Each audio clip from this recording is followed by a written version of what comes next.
네, 지난 말씀이 이제 속죄일에 대해서 우리가 함께 나눴었습니다. 속죄일이 이제 1년에 한 번 있는 일이라고 했습니다.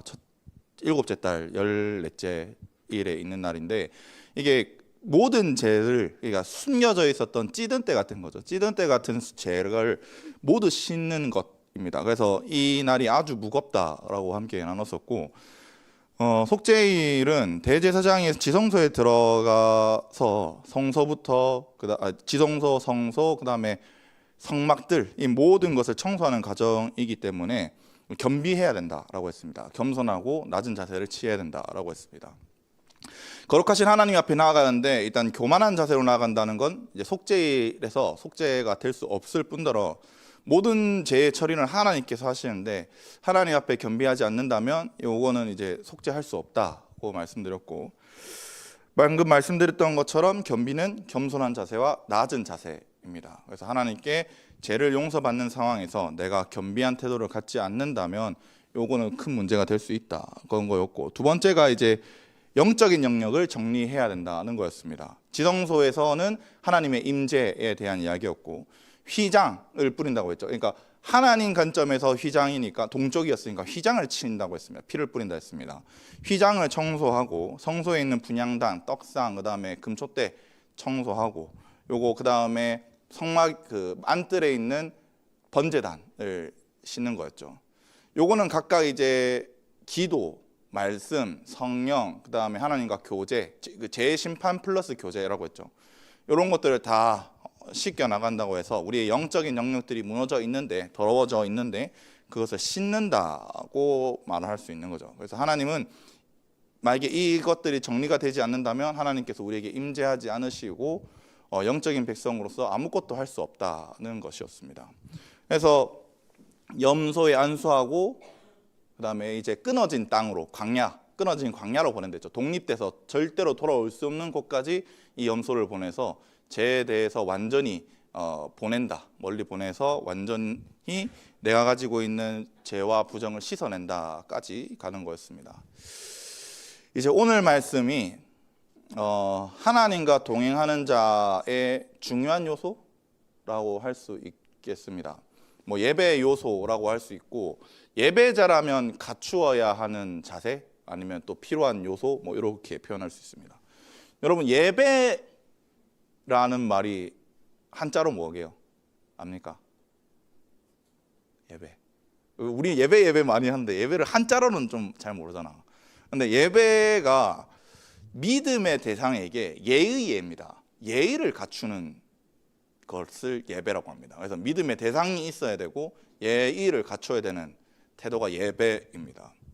근데 그래서 이 예배라는 단어에는 두 가지가 있는 겁니다. 제가 말했던 것처럼 믿음의 대상이 먼저 필요합니다. 그러니까 내가 누구를 섬기는지 그 대상이 뚜렷하다는 거죠. 여러분, 내가 하나님을 섬깁니다. 근데 내가 절을 갈 수 있습니까? 갈 수 없습니다. 하나님이라는 명확한 대상이 있으면 내가 절을 가지 않고 교회를 오는 게 당연한 겁니다. 또한 이게 혼합되지도 않는 겁니다. 내가 하나님을 섬기는 건가, 아니면 뭐 다른 돈이나 뭐 이런 걸 섬기는 건가 하는 이런 혼합된 모습이 전혀 나타나지 않는다는 거죠. 대상이 뚜렷하다는 겁니다. 그 다음에 두 번째는 예의를 갖추어야 된다는 거죠. 예의는 여러분, 이것도 한자인데 존경의 표시를 나타내기 위해서 예의를 낮춘, 이제 자신을 낮추는 모습을 표현하는 게 이게 예의라고 합니다. 근데 우리가 하나님을 존경한다, 경외한다 이렇게 말을 하는데, 하나님을 경외하는 방법은 다른 게 아닙니다. 하나님을 경외하는 방법은 하나님께서 말씀하시는 대로 사는 겁니다. 그게 하나님 앞에서 경외하는 거고, 그게 하나님 앞에서 예의를 갖추는 거죠. 그래서 하나님께서는 번제는 이렇게 드려야 되고, 소제는 이렇게 해야 되고, 화목제는 이렇게 해야 되고, 소제는 이렇게 해야 되고, 속건제는 이렇게 해야 된다고 이미 예배의 방법을 쭉 설명해 주셨습니다. 1절부터 우리 7장까지, 1장부터 7장까지. 그래서 그 절차대로 하지 않는다면요, 그건 예배가 아닙니다. 정확하게 말하면. 그래서 예배의 대상이 명확해야 하며, 그 대상이 기뻐하는 방식으로 해야 하는 것이 예배다라고 정의할 수 있습니다. 그러면 갑자기 왜 예배를 설명하느냐? 이때까지 예배 설명 잘했잖아요. 하나님께서 15장까지 잘하고 속죄일까지 갑자기 제사하고 부정 다 씻어냈는데 왜 예배에 대해서 다시 설명을 하시냐면, 부정을 없앴다면, 내 속에 있는 죄와 부정을 없앴다면 내가 거룩한 삶으로 나가야 됩니다, 여러분. 근데 거룩한 삶으로 나아가려고 하면 예배가 올바로 세워져야 됩니다. 예배가 올바로 안 세워지고 삶으로 나가잖아요. 거룩해지지 못합니다. 왜냐하면 예배 자체가 거룩해지지 않는데, 하나님한테 거룩한 걸 받지 못하는데 어떻게 세상에 나가서 거룩한 삶을 살아가겠습니까? 가끔 무교회주의자들이 있습니다. 이 명칭은 알죠? 교회는 없어야 된다. 이거 그냥 뭐 각자가 교회니까 알아서 살아가면 된다, 이렇게 말하는 사람들이 무교회주의자들인데, 이걸 바보들이죠, 완전. 이거는 왜냐하면 예배를 통해서 하나님의 임재가 나타나고 거룩한 삶을 나타나는 게 모르는 겁니다. 요거는. 그렇기 때문에 하나님을 올바르게 예배하는 것을 명령하시는 겁니다. 삶이 거룩해지기 위해서는 예배가 바로 서야 됩니다. 그러면 이 예배가 바로 서기 위해서 꼭 필요한 거, 우리 앞에서 말했었던 어떤 분을 대상으로 해야 되느냐, 그리고 그분이 원하는 방법이 무엇이냐가 말하는 게 이 17장입니다. 그래서 저와 여러분들이 예배 드리는 자들이 되길 바랍니다. 그냥 와서 앉아 가는 사람들이 아니라 하나님이 원하시는 예배와 하나님이 원하시는 방법이 있는데 그 예배를 드리시길 바랍니다. 대상이 불특정한 것도 아니고 명확하게 하나님에 대해서 세우고, 그다음에 하나님의 방법이 정확하게 나타나는 저와 여러분의 예배가 되시기를 주님의 이름으로 간절히 바랍니다. 우리 1절 2절 함께 읽어보겠습니다. 1절 2절입니다. 시작. 여호와께서 모세에게 말씀하여 이르시되 아론과 그의 아들들과 그들에게 이르기를 여호와의 명령이 이러. 번호 6133. 와우. 네, 감사합니다. 17장은 이제 아까 이제까지 명령과 다른 것이 있다면 아론과 그의 아들들과 이스라엘 자손에게라는 이 문구를 전달해야 되는 청중에 대한 명확한 문구가 나타납니다. 이렇게 청중이 많잖아요. 원래는 아론 아니면 아론의 아들들 아니면 이스라엘 자손들 이렇게 분리해서 설명을 했거든요. 근데 이거는 확 세 개를 다 나열했습니다. 이거는 보편성을 설명합니다. 보편적인 명령, 모두가 들어야 되는 명령이라는 겁니다. 반대로 이 청중이 작으면 작을수록 특별한 명령이라는 건데, 이 지금 17장에 나타나는 아론과 그의 아들들과 이스라엘 모든 자손이라는 말은 레위기가 듣는 청중에서 가장 긴 청중입니다. 그 세 번 나타나는데 여기랑 21장이랑 24장인가? 이렇게 딱 세 번만 나타나는 이 가장 긴 청중의 메시지입니다. 이거는 이 제사장만 지켜야 되는 명령도 아니고 백성만 지켜야 하는 명령도 아니고 모두가 지켜야 되는 명령이다라고 말하면서, 이렇게 보편적으로 설명하는 17장은 예배에 대해서 좀 설명을 하는 겁니다. 예배의 태도, 정확하게 예배의 태도에 대해서 좀 이야기하는데, 1장부터 17장은 주로 제물이 무엇이냐, 무엇으로 제물을 드려야 되느냐, 혹은 제물을 드리는 방법, 이런 거에 대해서 좀 설명을 했습니다. 번제는 이제 흠없는 수컷으로 완전 각을 떠서 드려야 되는 거며, 소제는 이제 고운 가루로 드려야 된다, 뭐 이런 거 있었고, 화목제는 목적에 따라서 흠 있는 것도 드릴 수 있고, 속죄제는 흠 없는 것을 드리는데 각 계층마다 계급마다 드리는 예물의 종류가 달랐습니다. 마지막으로 속건제는 추가 배상, 손해배상제라고 했죠. 이게 필요하다는 거였습니다. 17장은 이와 반대로 태도에 좀 초점을 맞춥니다. 제물을 잡고 성막에서 예배 드리는 것과 피를 어떻게 다룰 것인지, 이 두 가지를 이야기하는 거거든요. 여러분, 이 배경을 이해하려면 고대 이스라엘에 대한, 고대 근동에 대한 예배를 이해할 필요가 있습니다. 고대 근동은 여러분 고기 먹는 행위가 예배입니다. 고기 먹는 행위가. 왜냐하면 고기를 먹는 거는 특별한 경우거든요. 특히 제사적인 거여서. 그래서 피를 다루는 행위고, 신을 향한 예배가 이 동물을 잡는 제사에서 나타나기 때문입니다. 특히 고대 근동에서 고기 먹는 건 여러분 진짜 흔하지 않습니다. 우리가 뭐 목동이다 이렇게 말하지만, 목축업을 한다 이스라엘 하지만 걔네들도 고기를 잘 먹질 못합니다. 그래서 매우 가치 있는 일이다. 예배 드리는 것 자체가 매우 가치 있는 일로 받아들여졌다는 겁니다. 예배는 가치 있는 것을 드리는 행위로 내가 무엇을 드리는지가 정말 중요한 겁니다. 그래서 이걸 우리는 헌물이라고 하잖아요. 헌물. 근데 뭐 돈으로 드리는 걸 이제 헌금이라고 하는 거고. 그래서 예배는 하나님께 내 가치를 드리는 것인데, 이게 예배 자체가 돈과 물질로만 드릴 수 있는 건 또 아니잖아요. 돈과 물질로만 예배가 결정된다고 하면 그 최근에 1조 달러 넘으신 일론 머스크 형님께서 가장 하나님께서 예배 많이 받으셨겠지. 근데 대부분 주석은 요거서 끝납니다. 그래서 뭐 피만 이야기하고 피의 신학에 대해서 이야기를 하는데, 뭐 맞습니다. 뭐 이미 뭐 이 피에 대해서 주로 이야기는 하긴 하지만 그 목적을 좀 잘 이해해야 됩니다. 이 레이기 전체 문맥을 잘 봐야 된다는 거지. 이미 피에 대한 금지는 7장 22절부터 26절인가에 다 설명하셨습니다. 피 먹지 말라고. 그래서 물론 이 피해와 재물에 대한 내용을 처리하시게 하지만 그보다 재물을 어디에서 처리하느냐, 그럼 왜 피를 먹으면 안 되는지에 대한 이야기를 주로 하는 겁니다. 그래서 요거는 요런 17장은 요런 이해를 가지고 좀 봐야 된다는 걸 풀고 가겠습니다. 3절 4절입니다. 한번 읽어보겠습니다. 3절 4절 시작.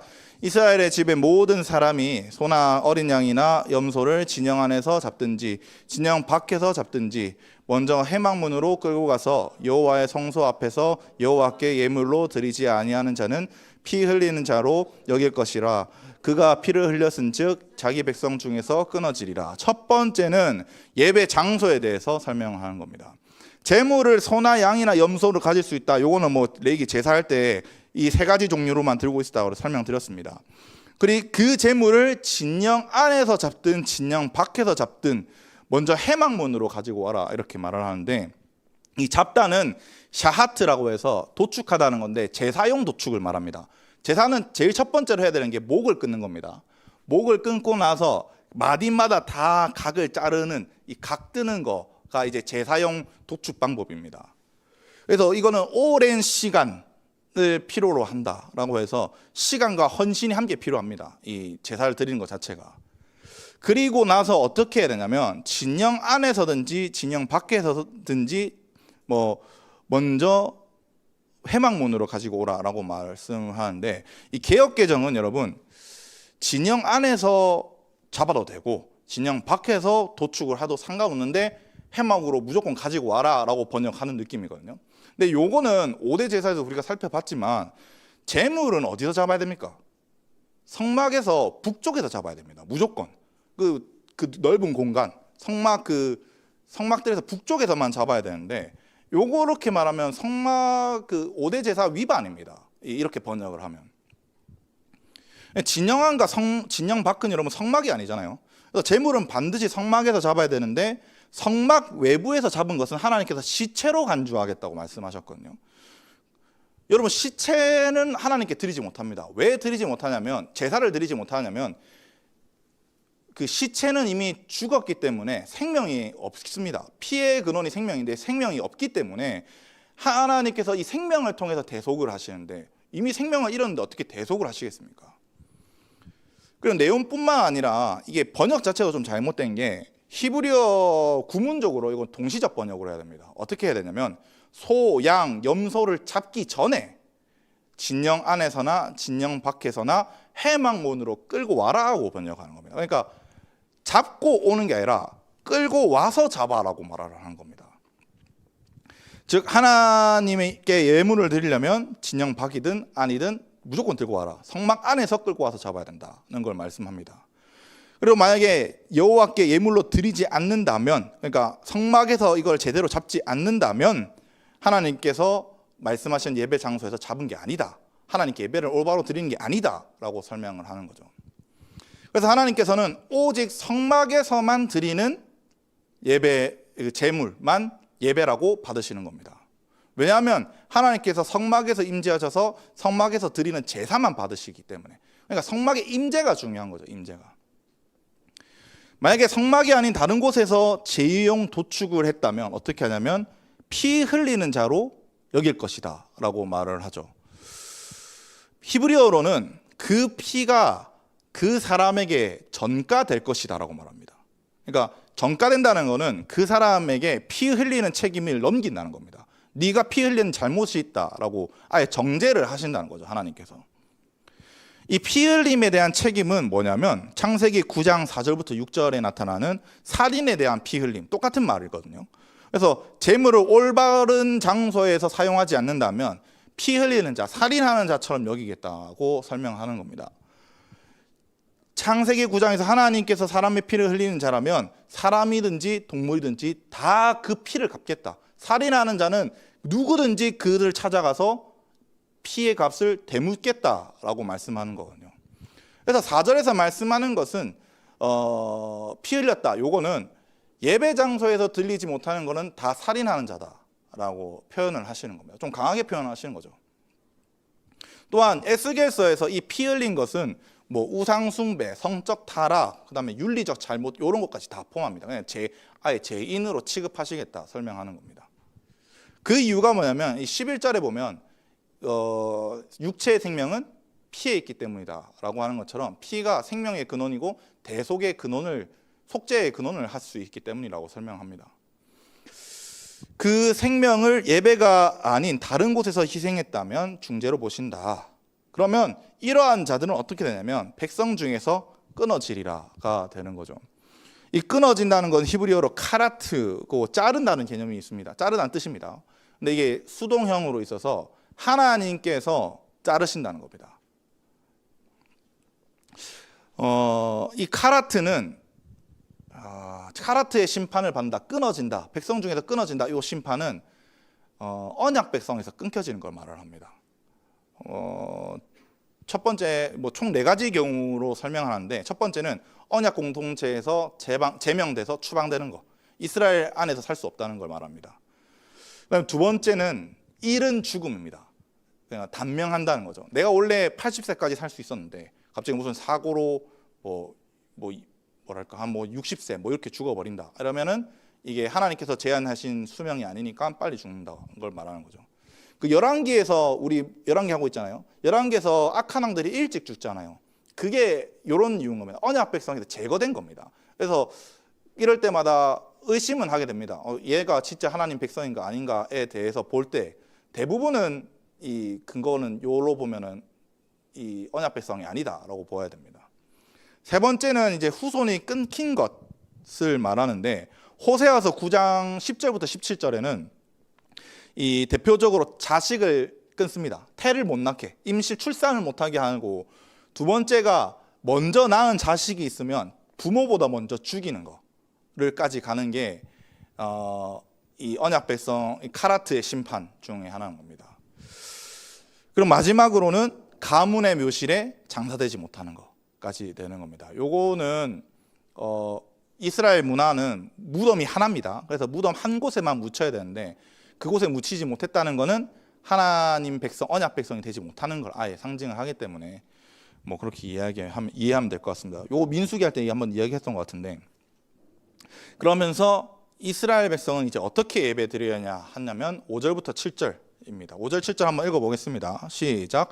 그런즉 이스라엘 자손이 들에서 잡던 그들의 제물을 회막문 여호와께로 끌고 가서 제사장에게 주어 화목제로 여호와께 드려야 할 것이요, 제사장은 그 피를 회막문 여호와의 제단에 뿌리고 그 기름을 불살라 여호와께 향기로운 냄새가 되게 할 것이다. 그들이 전에 음란하게 섬기던 수점소에게 다시 제사하지 말 것이니라. 이는 그들이 대대로 5절이랑 6절을 설명하기 전에 7절을 먼저 설명해야지 이 전체가 좀 이해가 될 것 같습니다. 7절 보면 이스라엘 백성이 원래 애굽에 있었을 때 어디에 있었습니까?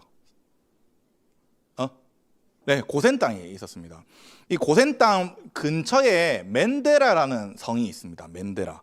이 멘데스라는 성이 있는데 이 멘데스는 판이라는 신을 섬겼습니다. 판이라는 신. 사진 한번 보여주면 요 판신은 원래는 그리스 로마에서 나오는 신입니다. 그리스 로마에서. 왜 이게 어떻게 생겼냐면 이 다리는 염소고 위에는 상반신은 사람처럼 생긴 모습인데 요런 신을 섬겼는데 얘가 그 그리스 신화에서 그 헤르메스 헤르메스의 아들입니다. 그래서 이렇게 생겼는데 매우 변덕적입니다. 그 신화에서 나타난 건 엄청 변덕적이고 목축과 야생의 신으로 나타납니다. 그리고 뭐 매우 자유분방하게 살아가는 신으로 이제 묘사되다 보니까 언제 어디서든지 제사 예배 받을 수 있다 이런 개념을 가지고 있는 신이었습니다. 그래 이런 모습이 이런 사상이 이스라엘 백성에게 그대로 들어간 겁니다. 멘데스에서 가깝거든요. 그리고 멘데스를 실제적으로 그 시대 때 고센 땅에서 섬겼다는 증거도 있고, 이스라엘 백성은 지금 강야 생활을 하고 있어서 자연을 상징하고 이집트에서 섬겼던 판신에 대해서 우호적인 게 있습니다. 사실 출애굽한 지 얼마 안 됐거든요 지금. 그래서 들에서 잡던이라고 표현을 합니다. 들에서 잡던. 그리고 이 이스라엘 백성이 이 수점소를 음란하게 섬겼다라고 표현을 하죠.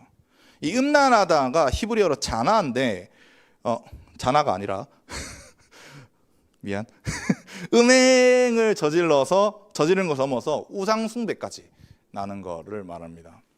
그래서 또한 이 판에게 제사할 때 바알 신과 같이 바알 신처럼 음행을 저지릅니다. 제사를 할 때. 이 판신에서 나온 영어 단어가 있습니다. 패닉이라는 단어입니다. 그래서 패닉이라는 뜻이 혼란스럽다 뭐 이런 뜻이잖아요. 도저히 알 수 없는 판의 변덕 때문에 비이성적인 공포를 느끼는 게 여기서 나온 겁니다. 매우 혼란스럽고 혼잡하고 혼합된 모습까지 나가는 게 이 판의 모습입니다. 근데 우리가 그래서 생각했을 때 예배 형태가 종교적인 것만 잘못되었다고 생각할 때가 많습니다. 뭐 이런 거 있잖아요. 뭐 앉았다 일어났다 뭐 너무 종교적으로 살아가는 사람들만 잘못되었다고 생각하는데, 너무 자유로워서 혼란스럽게 만드는 것도 문제가 됩니다. 또한 이 판은 혼합입니다. 아까 말이란다. 그 염소랑 사람이랑 섞였다잖아요. 이게 혼합된 모습이 엄청 강하게 나타납니다. 그래서 혼합된 모습이 내한테 있다는 거는 여러분 판신의 영향에 있다는 겁니다. 종교 통합 하잖아요. WCC랑 NCCK 뭐 이런 거. 뭐 당연히 문제입니다. 이거는 말도 할 거 없습니다. 이거는 그냥 얘네들이 사이비지 뭐. 또한 여러분, 내가 대상이 명확하지 않는 것을 섬기는 것 또한, 예배 드리는 것 또한 판의 영향에 들어가 있는 겁니다. 뭐 좀 설명하자면 내가 하나님을 예배하러 왔다고 하지만 계속해서 무엇인가 다른 걸 생각한다. 뭐 다른 거에 더 신경 쓰고 있다. 하나님보다 더 다른 걸 사랑하고 있다. 이건 판 영향에 들어가 있다는 겁니다. 그래서 5절로 돌아가면 이스라엘 백성은 언약 백성으로 편승되었지만 아직 예배 방식이 정착된 건 아닙니다. 아직은. 레위기 17장이 이제 보편성을 나타낸다고 했는데 이스라엘 백성에게 예배 장소를 알려주는 보편성이 있는 겁니다. 판신을 섬기는 것은 무질서함이 나타나기 때문에 광야에서 제사를 드리는 무질서함이 나타나니 예배에 대해서도 무질서함이 나타나는 겁니다.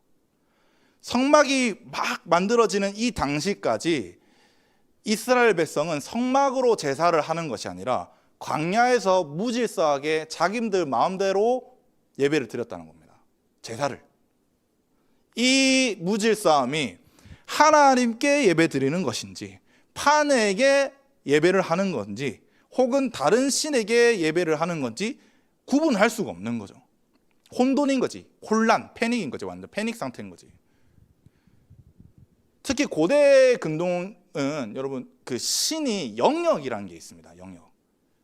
그 우리 담임 목사님 사마리아에 바알 신전을 세웠다고 이때 그 열왕기 하하면서 말씀하셨잖아요. 그러면 이 사마리아는 바알 신의 영역이다라는 표시입니다. 그런 것처럼 어떤 지역은 말둑 신이 다스린다, 어떤 신은 바알 신이 다스린다, 이런 개념을 가지고 있습니다. 고대 근동은. 그래서 구약에서 예배 장소는 내가 누구를 섬기는 것인지 명확하게 나타나는 겁니다. 광야가 아닌 성막의 제물을 들고 와서 제사 드리는 것은 내가 예배 드리는 대상이 하나님이라는 겁니다. 그래서 장소는 내가 누구를 섬기는지도 결정이 되는 겁니다. 특정한 장소에서 드리라는 것은 섬기는 대상을 명확하게 해라는 거죠.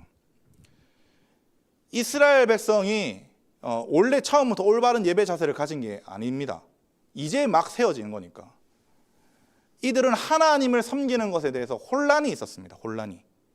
계시의 초기 단계잖아요. 레위기가 특히나.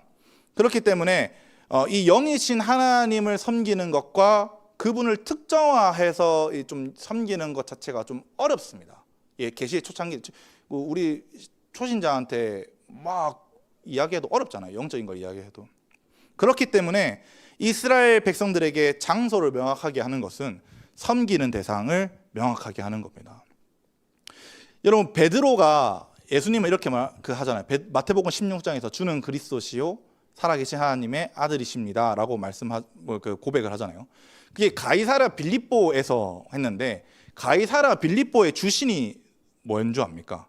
물론 황제 숭배 때문에 가이사랴 빌립보라는 도시를 세웠지만 가이사랴 빌립보의 주신은 판입니다. 가이사랴 빌립보에서 고백을 했거든요.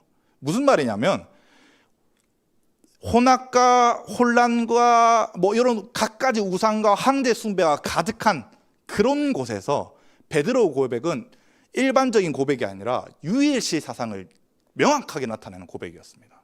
그게 이 문화를 알고 판신의 그 신전 앞에서 고백한 베드로의 고백은 엄청 대단한 겁니다. 이 배경을 알고 하면. 여러분, 신약을 살고 있는 우리가 예배 특정 장소가 있습니까? 없습니다. 하나님은 그 요한복음 4장에 이곳에서도 아니고 저곳에서도 아니고 영과 진리로 예배 드리는 곳이라면 어디든지 다 가능하다는 거고 했습니다. 주님께서. 그러나 장소의 제약은 없다 하더라도 우리가 누구를 예배하고 있는지는 명확하게 해야 된다는 겁니다. 교회 다닌다고 다 예배하나 하나님? 아닙니다. 교회 분위기 좋아서 다니는 사람 많습니다. 저 교회 분위기 좋더라. 또 예수님도 가라지가 있다고 말하잖아요. 말씀하시잖아요. 내가 믿는 대상이 명확하게 한다면 다른 사람이 누가 봐도 쟤는 예수 믿는갑다 하는 티가 납니다. 내가 믿는 대상이 명확하다면. 저는 목사입니다. 그런데 누가 저에게 와갖고 아까 말했던 것처럼 절 가시냐고 하면 가끔씩 그런 분들 있잖아요. 빡빡이 목사님들 계시잖아요. 그런 분들한테 가끔씩 절 가시냐고 농담으로 하시는 분들 있잖아요. 그러니까 그런 것처럼 내가 절에 가냐고 나한테 물어본다면 내가 누구를 섬기는지 보이는 사람들한테 그렇게 보인다는 거죠. 나를 보는 사람들은. 믿음은 여러분 보이지 않는 증거입니다. 보이지 않는 증거. 내가 하나님을 믿어서 하나님이 내가 믿었습니다라는 증거를 가지고 있는 것뿐만 아니라 내 태도가 보이지 않는 어떠한 태도가 그게 믿음의 근거라는 겁니다.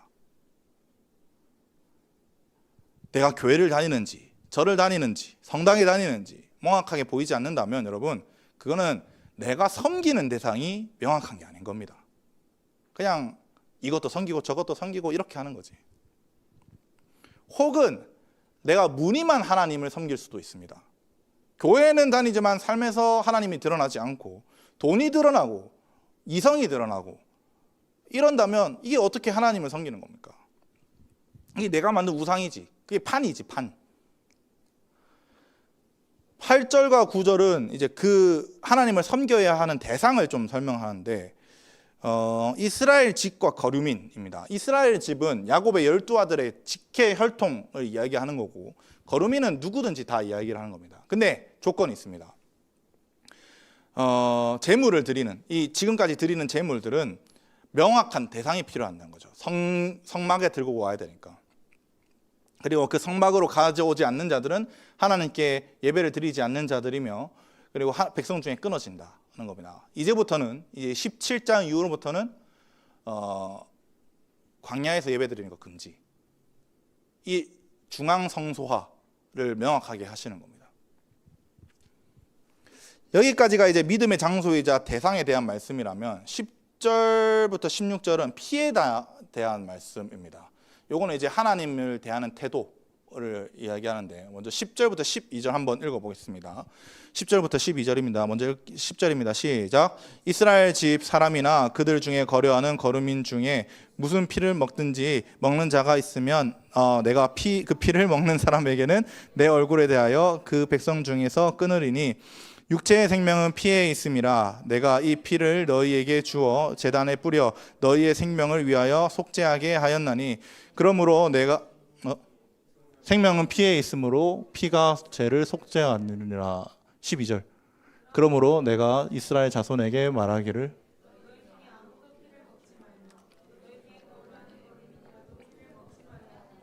미안, 제가 항상 암송하면서 제가 적어보려고 하는데 그 부분을 안 적었나 봐. 10절부터는 피를 먹지 않는 거에 대한 이제 명령을 하십니다. 피 섭취는 사실 창세기 9장부터 설명을 하시거든요. 피를 먹지 않는 이유는 두 가지인데 11절에 육체의 생명은 피에 있고 제사에서 피가 하는 역할, 속죄하는 역할이 있기 때문입니다. 생각해 봅시다, 여러분. 자, 피가 보이지 않는 영적 세계의 죄를 속죄할 수 있나? 실제로 없습니다. 어떻게 이 가시적으로 보이는 피가 보이느냐? 그러니까 육체의 생명이 있는 것과 속죄의 역할이 어떻게 피해 있습니까? 왜냐하면 신약의 히브리서 10장 4절에 보면 황소나 염소나 양은 양소의 피는 속죄할 수 없느니라고 말씀 이미 했습니다. 그러니까 이제 할 수 없는 영역인 거죠. 근데 피가 속죄할 수 있는 것은 하나님께서 이런 방식으로 하시겠다 결정하신 겁니다. 그러니까 피의 방법으로 하시겠다는 거죠. 에스겔서 18장 4절에 보면 모든 영혼은 다 내게 속한지라 라고 말씀합니다. 여기서 영혼은 그 네페시라고 해서 아까 우리 11장에 있었던 육체의 생명은 피에 있음이 할 때 생명도 네페시입니다. 그래서 모든 생명이 다 내게 속했다. 생명의 주관자는 하나님이시라는 걸 명확하게 하는 겁니다. 그래서 레위기에서 속죄를 피의 의식으로 진행되지만 결론적으로 하나님께서 속죄를 해 주셔야 되는 영역이라는 겁니다. 피는 그래서 하나님께서 가지신 권한이자 부여입니다. 속죄의 부여. 피를 대하는 태도는 그래서 하나님을 대하는 태도와 일맥상통하게 되는 겁니다. 하나님을 사랑하는 것을 말씀을 행하냐 행하지 않느냐로 나타나는 것처럼 하나님께서 명령하신 방법 자체를 존중하는 것 또한 하나님을 사랑하는 것이자 태도입니다. 만약에 피에 대한 명령을 함부로 대한다면 내가 하나님을 사랑하는 건 아니죠. 호세아서 8장 12절 보면은 호세아서 8장 12절에 보면 이렇게 말씀합니다. 내가 그들을 위하여 내 율법을 만가지로 기록하였으나 그들은 이상한 것으로 여기도다라고 말씀합니다. 율법은 613가지밖에 없습니다. 근데 무슨 만가지냐 하면 만가지 방법으로 가르쳐 주셨다는 겁니다. 수많은 방법으로 율법을 이렇게도 가르쳐 주시고 저렇게도 가르쳐 주시고 여러 가지 방법으로 가르쳐 주셨는데 이스라엘이 이상한 것으로 여겼다고 말씀하는 거죠. 요게 북이스라엘의 멸망한 이유를 명확하게 설명하거든요. 그들이 하나님의 말씀을 이상하게 여겼다 해서 순종하지 않은 겁니다. 여기 이상하게 여기지 않았다 할 때, 이상하게 여겼다 할 때 이게 자릅니다. 우리가 다른 불 드렸다 할 때, 다른 불이 뭐냐면 여러분 허락되지 않은 불, 허락되지 않은 상태를 이야기하거든요.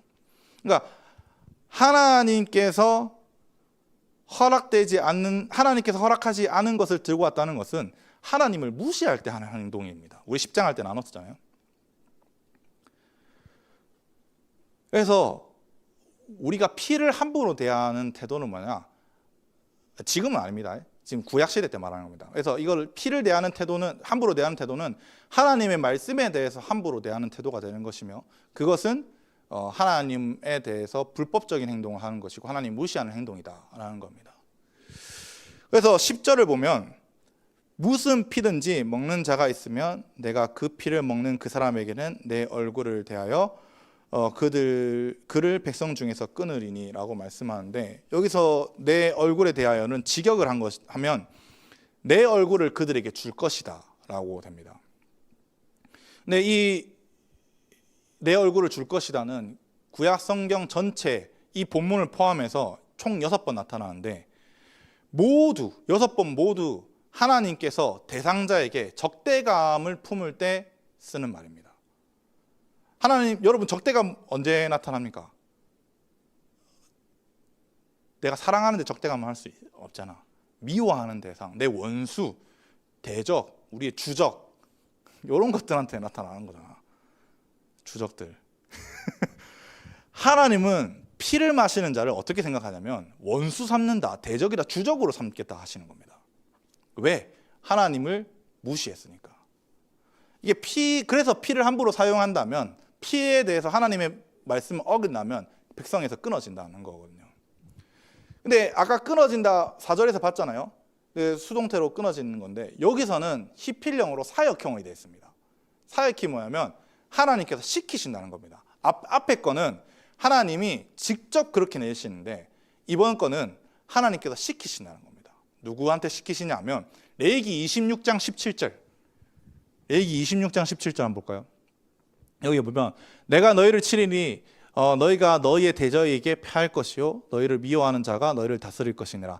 너희를 쫓는 자가 없어서 도망하리라 라고 말씀하는 것처럼 여러분, 이 너희를 치리니라가 아까 너희를 대적한다, 너희를 얼굴 맞댄다 이렇게 말씀하는 거랑 똑같은 말씀이거든요.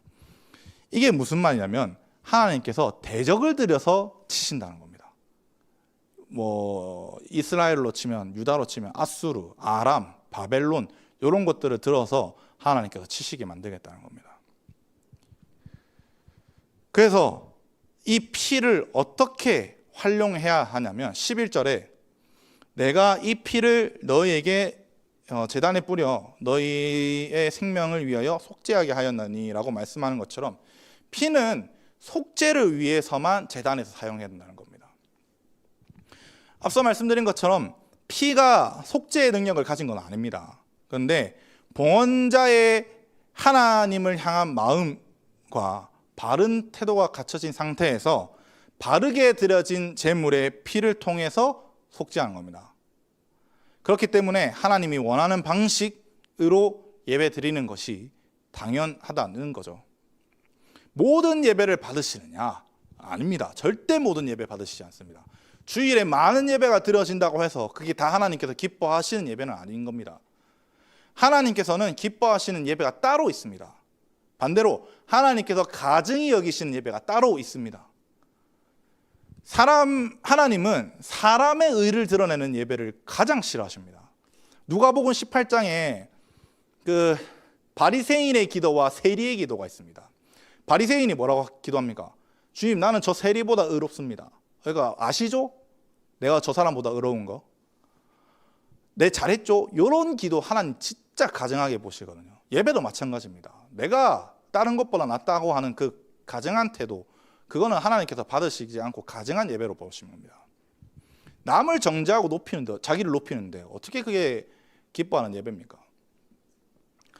예배를 뜻하는 단어가 많지만 그 디보션이라는 단어는 여러분 헌신이라는 뜻이잖아요. 헌신.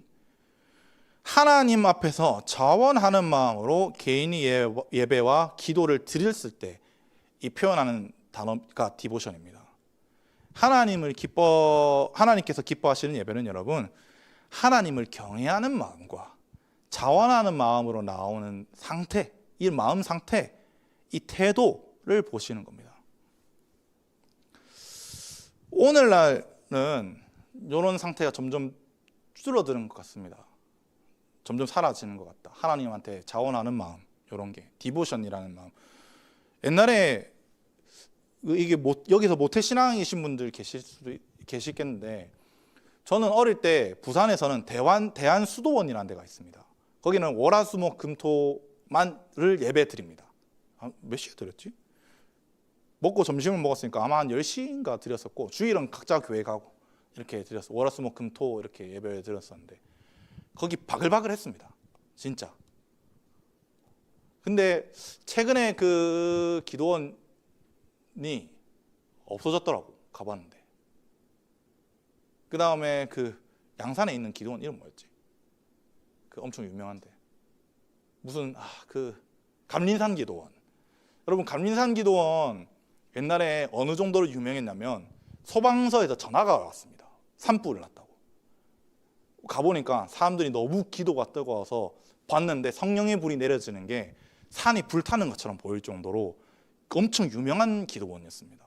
근데 지금 기도원 가면 5명도 없습니다. 감리산 기도원에. 그러니까 이게 이제 요즘으로 바뀌면 이제 우리로 말하면 디보션이 되는 건데, 여러분 이제 다 안 합니다. 시간이 없다, 힘들다, 이런 이유로.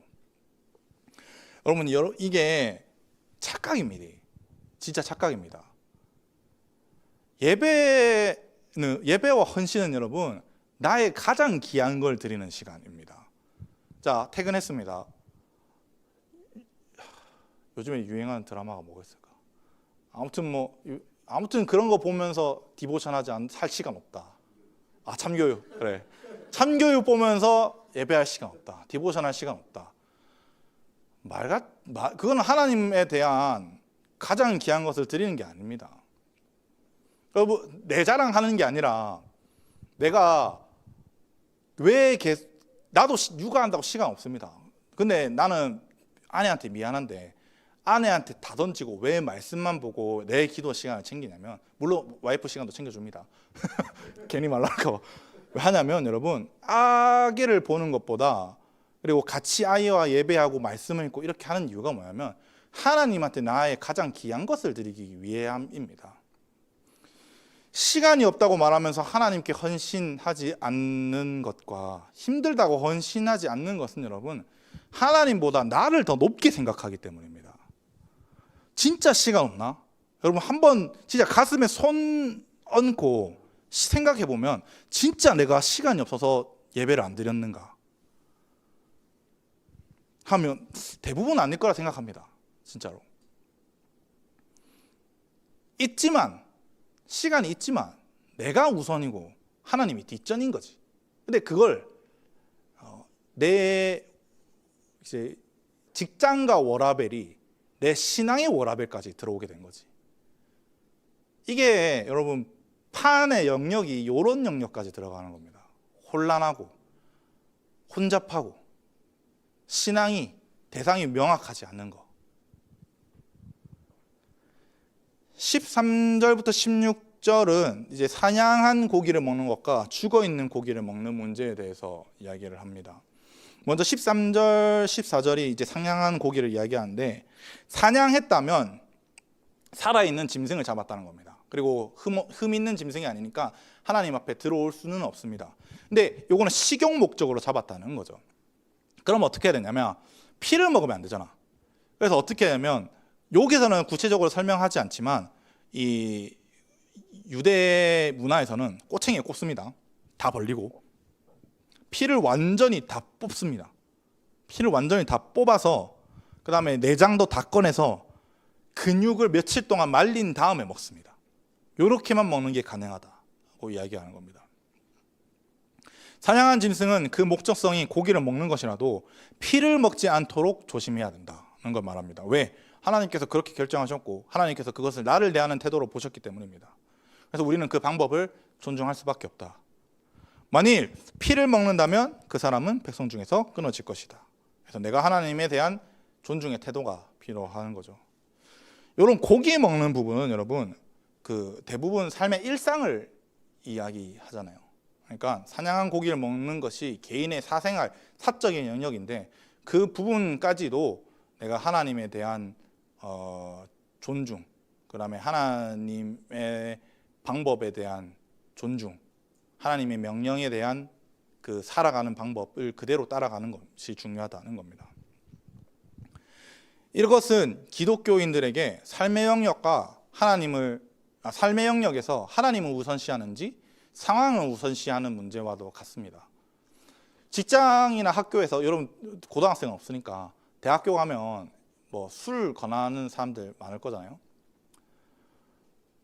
근데 우리는 술 먹으면 돼, 안 돼? 안 되지. 우리 왜? 하나님께서 술 취하지 말라고 하셨으니까. 취하지 말라고 하셨지 마시지는 않아도 되잖아. 그 유다의 문화에서는 술을 안 먹으면 석회수가 다리에 부어가지고 다리가 터져서 죽습니다. 그래서 포도주를 먹고 그렇게 한 거지. 그래서 사도 바울이 이제 건강을 위해서 포도주를 먹으라고 이야기한 거지. 우리한테는 적용하면 그렇게 안 됩니다.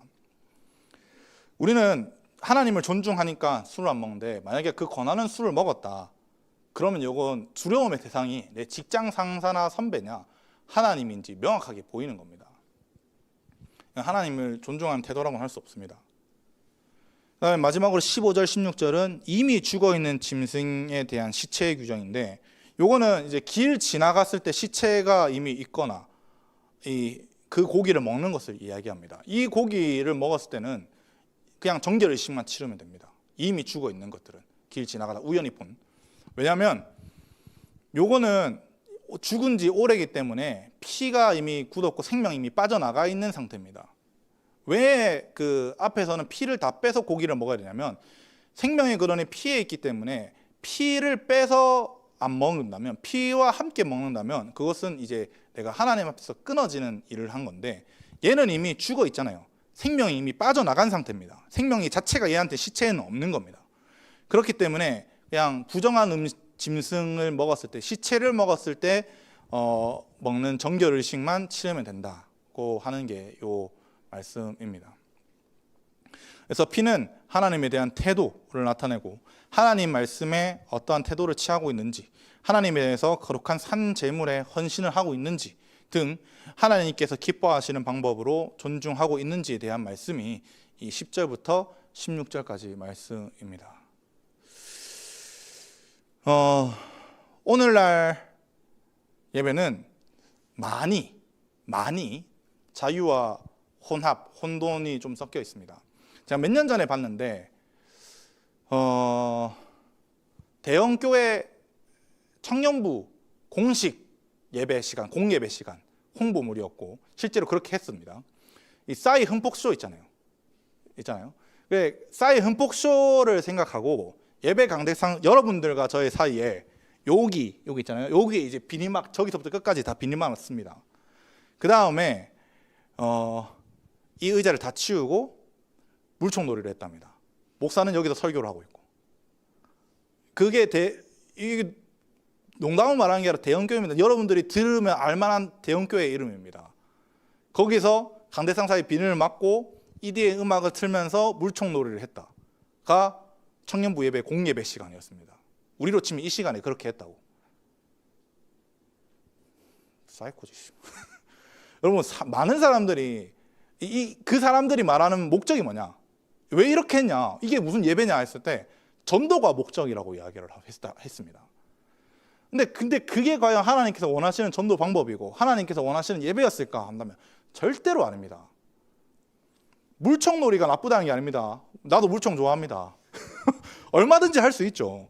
근데 말씀 후에, 예배 후에 2부 순서에 한다는 건 내가 이해할 수 있어. 근데 그게 아니라 공예배 시간에 그렇게 한다는 건, 여러분, 하나님을 예배하는 것인지 물총놀이가 예배하는 건지 알 수가 없는 거지. 이게 하나님 앞에서 합당한 예배라고 할 수 없는 겁니다. 왜 이런 예배, 이런 점점 이상한 예배들이 많이 나타날까 하면 예배의 대상과 방법을 몰랐기 때문입니다. 그들에게 예배의 대상은 하나님이 아닙니다. 그들에게 예배는 청년부 인원이 한 명이라도 더 오는 거, 그리고 물총놀이 하면서 즐거움인 거, 그게 예배였기 때문에 그렇게 한 겁니다. 예배의 대상이 하나님이 아니니까 사람의 기준에 맞춰서 그렇게 한 거지. 그렇다고 종교적으로 순서가 왔다 갔다 이렇게 하는 게 좋은 거야. 그 천주교 미사는 2시간 동안 일어났다 앉았다 하잖아.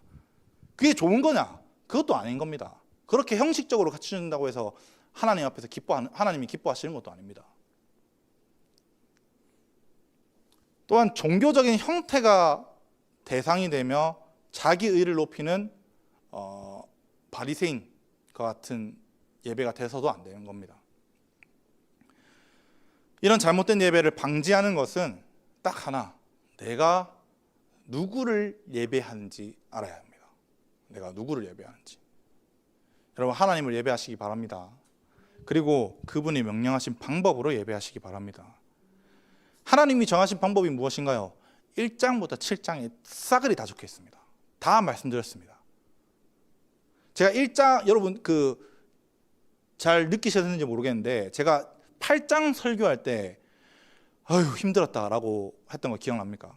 왜냐하면 그 안에 내용을 최대한 다 집어넣고 싶어서였습니다. 집어넣고 싶어서 5대 제사 하나하나 그 깊은 내용 속에 하나님께서는 이미 다 심어두셨습니다. 저와 여러분들이 하나님께서 기뻐하시는 예배자가 되기를 바랍니다. 예배에 정의도 내리지 못하는 이 대한민국 한국교회, 예배가 많은 것으로 하나님께 의를 드리고 있다고 착각하는 한국교회, 종교적으로 살아가는 것이 하나님께 올바로 살아가고 있다고 생각하는 한국교회, 인원이 많은 것으로 예배 드리고 있다는 잘못된 대상을 잡고 있는 이 한국교회, 이 시대에 하나님께서 기뻐하시는 예배자들로 일어나서 임재를 운반하고 임재를 풀어내는, 그리고 더 나아가서 삶에서 거룩함이 함께 나타나는 저와 여러분들이 되시기를 주님의 이름으로 간절히 바랍니다. 기도하겠습니다.